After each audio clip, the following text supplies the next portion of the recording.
तो आज हम इस वीडियो में बात करेंगे कैसे आप क्रेडिट कार्ड ले सकते हैं। यानी कि आपके पास एक भी पैसा नहीं रहेगा, एक भी रुपया नहीं रहेगा, फिर भी आप कोई भी सामान को आप खरीद सकते हैं। लाखों रुपया का, 50,000, 60,000, लाखों रुपये का आप किसी भी दुकान से आप परचेज कर सकते हैं बिना किसी पैसा की मदद से। सिर्फ आपके पास एक क्रेडिट कार्ड होना चाहिए। अब बात करोगे भाई क्रेडिट कार्ड मिलेगा कैसे, पूरी इन्फॉर्मेशन दूंगा कि कैसे क्रेडिट कार्ड अप्लाई कर सकते हैं, कैसे क्रेडिट कार्ड आप ले सकते हैं बैंक से। हर एक क्रेडिट कार्ड का हर एक अलग अलग लिमिट होता है, किसी का 50,000 लिमिट, किसी का 1 लाख लिमिट। तो कैसे आप क्रेडिट कार्ड को अप्लाई कर सकते हैं और क्रेडिट कार्ड अगर आप लेते हैं तो उससे क्या बेनिफिट है, क्या उससे नुकसान है। यानी कि देखो पॉजिटिव निगेटिव दोनों है, तो आपको डिसाइड करना है कि कैसे आप लोगे क्रेडिट कार्ड और आपको पॉजिटिव कैसे है, उससे आपको निगेटिव कैसे। यानी कि जिस फायदा होता है उसमें नुकसान भी होता है। तो पूरी इस वीडियो में एक्सप्लेनेशन करेंगे क्रेडिट कार्ड के बारे में। अभी तक आप क्रेडिट कार्ड के बारे में सिर्फ फायदे के बारे में सुने होंगे कि क्रेडिट कार्ड अगर हम ले लेते हैं तो हम भाई उससे कुछ भी सामान खरीद सकते हैं क्रेडिट कार्ड की मदद से EMI भरकर। ठीक है, तो पूरी इन्फॉर्मेशन दूंगा। तो चलिए वीडियो को स्टार्ट करते हैं।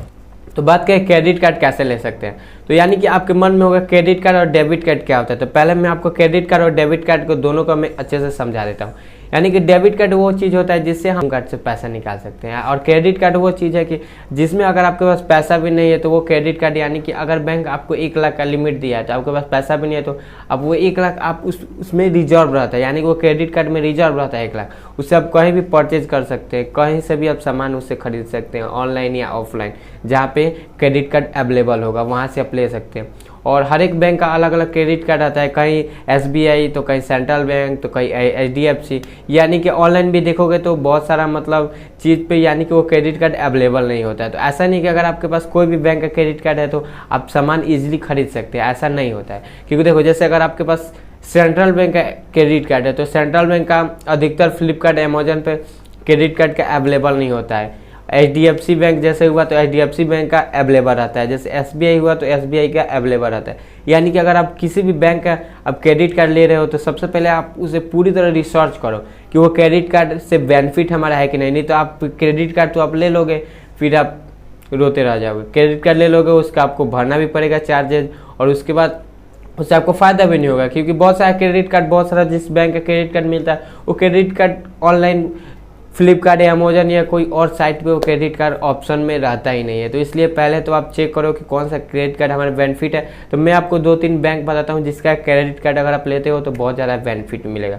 एक है HDFC बैंक जो सबसे बेहतरीन बैंक है, ICICI बैंक जो सबसे बेहतरीन बैंक है, इसकी क्रेडिट कार्ड हर एक जगह अवेलेबल रहता है। और SBI का भी आप ले सकते हैं, बट जो 1 नंबर और 2 नंबर पर बैंक है वो HDFC बैंक और ICICI बैंक, ये सबसे बेहतरीन क्रेडिट कार्ड देती है। और इसका क्रेडिट कार्ड का हर एक जगह मतलब वैलिडेशन रहता है, यानी हर एक जगह अवेलेबल रहता है। तो इसका आप क्रेडिट कार्ड अच्छे से ले सकते हैं। बट आप समझ सकते हैं कि इसमें जितना भी आपका अकाउंट रहता है तो इसमें मिनिमम अवेलेबल बैलेंस जितना मतलब बैंक वाले का रूल रहता है उतना आपके खाते में बैलेंस रहना अनिवार्य है। और उसके बाद बात करें क्रेडिट कार्ड कैसे ले सकते हैं। तो क्या ये आम आदमी को भी क्रेडिट कार्ड मिल जाएगा? तो आम आदमी को क्रेडिट कार्ड नहीं मिल सकता है। क्रेडिट कार्ड उसी व्यक्ति को मिलता है जिनका मतलब सैलरी हाईएस्ट रहता है, या उनके बैंक में लाखों रुपया का ट्रांजैक्शन हो रहा है, या लाखों रुपया उनका बैंक में हमेशा रह रहा है, या ट्रांजैक्शन हो रहा है, आप मान सकते हैं ये। और बात करें कि जब क्रेडिट कार्ड के लिए आप अप्लाई करोगे ऑफलाइन बैंक के द्वारा, ऑनलाइन भाई क्रेडिट कार्ड का अप्लाई मत करना, नहीं तो आपका चार्जेज कट जाता है और आपका अप्लाई भी नहीं होता है। ठीक है, तो मैं सीधे से बात बोलूँगा कि आप ऑफलाइन जिस बैंक से आप करना चाहते हैं उस बैंक से आप ऑफलाइन जाकर वहाँ पर बैंक में कॉन्टैक्ट कीजिए। उसके बाद वहाँ से अप्लाई का जो भी प्रोसीजर है वो कंप्लीट कीजिए। बात करें तो जब आप बैंक में जाओगे अप्लाई करने के लिए क्रेडिट कार्ड, तो सबसे पहले बैंक आपका सैलरी पूछेगा कि आपका सैलरी कितना है। अगर आपका सैलरी कम है, बहुत ज़्यादा कम है, तो वो प्रोवाइड नहीं करेगा और फिर आपका ट्रांजैक्शन देखेगा। ठीक है, आपका बैंक का पहला ट्रांजैक्शन देखेगा कि आपको बैंक में लाखों रुपये ट्रांजैक्शन हुआ है कि नहीं, यानी कि 50,000, 60,000। अगर आपका देखो गाइस, अगर आपका कोई अकाउंट है ठीक है जिसमें लाखों रुपए कभी अर्निंग ही नहीं हुआ, ठीक है, यानी कि ट्रांजैक्शन ही नहीं हुआ, उसमें क्रेडिट ही नहीं हुआ, ठीक है, या विड्रॉल ही नहीं हुआ, ठीक है। जैसे आपके बैंक में 10,000 रुपया रह रहा है, 2 साल ओपन हुआ अकाउंट, 2 साल के अंदर सिर्फ 30,000, 40,000 ही ट्रांजैक्शन हुआ है, तो ऐसे में आप अवेलेबल नहीं है, वहाँ पे आप कैंसिलेशन हो जाएंगे, वहाँ पर आपको वो बैंक क्रेडिट कार्ड नहीं देगा। रिन्यूअल नहीं करेगा क्रेडिट कार्ड, ठीक है। अगर आपके बैंक में लाखों रुपए ट्रांजैक्शन हो रहा है तभी आप उस क्रेडिट कार्ड के लिए अप्लाई कर सकते हो और उससे आपको बेनिफिट मिलेगा। और मैं बात करूँ कि बहुत सारा बैंक क्रेडिट कार्ड ऐसा भी दे देती है, बट गाइज ऐसा आप क्रेडिट कार्ड नहीं लेना, उसका आपको बाद में बहुत ज़्यादा चार्जेज ऑटोमेटिक कट जाएगा। उसके बाद अब बैंक को कितना भी आप कंप्लेन करोगे वो बैंक वाला नहीं सुनेगा। इसलिए आप एक ट्रस्टेबल बैंक का ही क्रेडिट कार्ड ले, ठीक है। अगर आप एक ट्रस्टेबल बैंक का क्रेडिट कार्ड लेने जाते हैं तो वो पूरी तरह रिसर्च करेगा पहले आपके बारे में, उसके बाद ही आपको क्रेडिट कार्ड वो अवेलेबल कराएगा, ठीक है। तो बात करें आपका सैलरी का, आपका सैलरी का सर्टिफिकेट भी मांग सकता है, यानी कि अगर आप क्रेडिट कार्ड अप्लाई कर रहे हो तो आपका वो सैलरी का सर्टिफिकेट भी मांग सकता है कि आपका कितना पेमेंट आता है मंथली। तो आप क्या कर सकते हो, आप किसी भी कंपनी में काम करते हो तो वहाँ से एक अपना सर्टिफिकेट बनाकर कि भाई मैं 30,000 का कमाता हूँ अर्निंग या 40,000 का मंथली कमाता हूँ, वहाँ से आप एक सर्टिफिकेट भी बनवा सकते हैं। जो बहुत बड़ी बड़ी बैंक है अगर उनका क्रेडिट कार्ड अप्लाई करते हो तो ये सैलरी सर्टिफिकेट अनिवार्य रहता है, यानी सैलरी सर्टिफिकेट वहाँ पे लगेगा ही लगेगा, तब जाकर वहाँ पे आपको मिलेगा क्रेडिट कार्ड। तो भाई क्रेडिट कार्ड के फायदे और नुकसान सब मान लो। अगर बैंक आपको क्रेडिट कार्ड दे रहा है तो वो उसको फायदा है, तभी जाकर आपको बैंक क्रेडिट कार्ड दे रहा है, ठीक है। फिर जब आप उस बैंक का क्रेडिट कार्ड ले लोगे तो उस पैसा को आप भाई यूज करोगे ही करोगे। क्रेडिट कार्ड क्यों ले रहे हो, आप यूज करने के लिए ले रहे हो, और एक आपको आदत सी पड़ जाएगी उस क्रेडिट कार्ड को अप्लाई करने का। कुछ भी आप खरीद लोगे उस क्रेडिट कार्ड से, क्योंकि भाई उसमें आपको पैसा लग रहा है, आप सोचोगे कि भाई मैं खरीद लेता हूँ, इसको EMI दे दूंगा।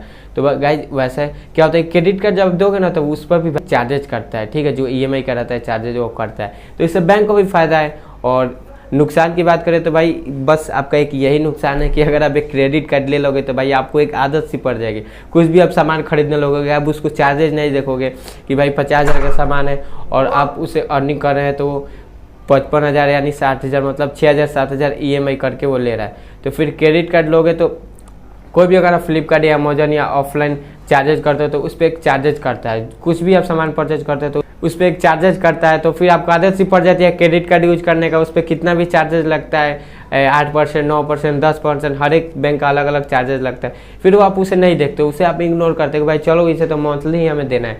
बट ऐसा बैंक को भी उससे फ़ायदा हो जाता है क्योंकि उस क्रेडिट कार्ड को आप यूज करने लगोगे, जैसे जैसे यूज करोगे आपका लिमिट बढ़ने लगेगा। 50,000 लिमिट है तो लाख रुपये लिमिट हो जाएगा, 1.5 लाख, 2 लाख, 5 लाख, ऐसे लिमिट बढ़ते रहेगा और आपका मतलब आदत भी बढ़ते जाएगा। क्योंकि मैंने बहुत सारा ऐसा देखा है जिनके पास क्रेडिट कार्ड रहता है कि मतलब क्रेडिट कार्ड को पूरा जैसे 1 लाख का लिमिट है तो पूरा 1 लाख का उन्होंने परचेज कर लिया सामान, और वो क्रेडिट कार्ड को जितना भी 1 लाख का वो उनका लिमिट है वो ख़त्म कर दिया। उसके बाद उनको अलग जितना भी पूरा जैसे 1 लाख का सामान खरीद लिया वो EMI पूरा भर दिए तो उनको फिर वो क्रेडिट कार्ड पे वैलिडिटी बढ़ा देता है और उनका लिमिट बढ़ा देता है, 1 लाख से सीधा 2 लाख 2.5 लाख कर देता है।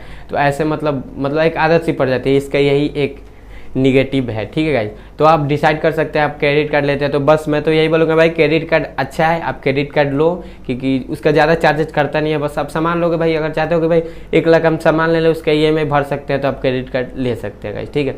अच्छा भी हो बुरा भी है तो आपको सोचना है कैसे लेना है, बट क्रेडिट कार्ड एक अच्छा चीज़ आपको इमरजेंसी में काम दे सकता है। तो क्रेडिट कार्ड होना बहुत ही ज़्यादा जरूरी होता है। मिलते हैं किसी नेक्स्ट वीडियो में, तब तक जय हिंद, वंदे मातरम।